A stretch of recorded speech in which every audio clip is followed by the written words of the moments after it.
Impaka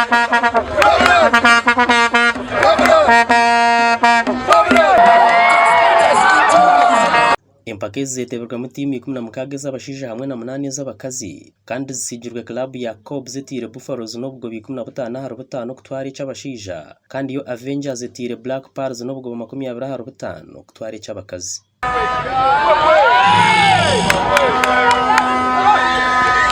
Timu za Bugwizo batazibase gukora kurunjo mu bashija aho Bud Bears kwasura umwanya gw'12 Mbarata yitanze kakwate gw'13 kandi Kigezi Silverbacks hamwe n'abatebekana Sama Mustangs bakuratiye no mwanya gw'15 n'16 abasingiro bahirwe medali ebikopo hamwe n'esente ziri kwingana miliyoni 1 buri timu hagati yo kujaguza.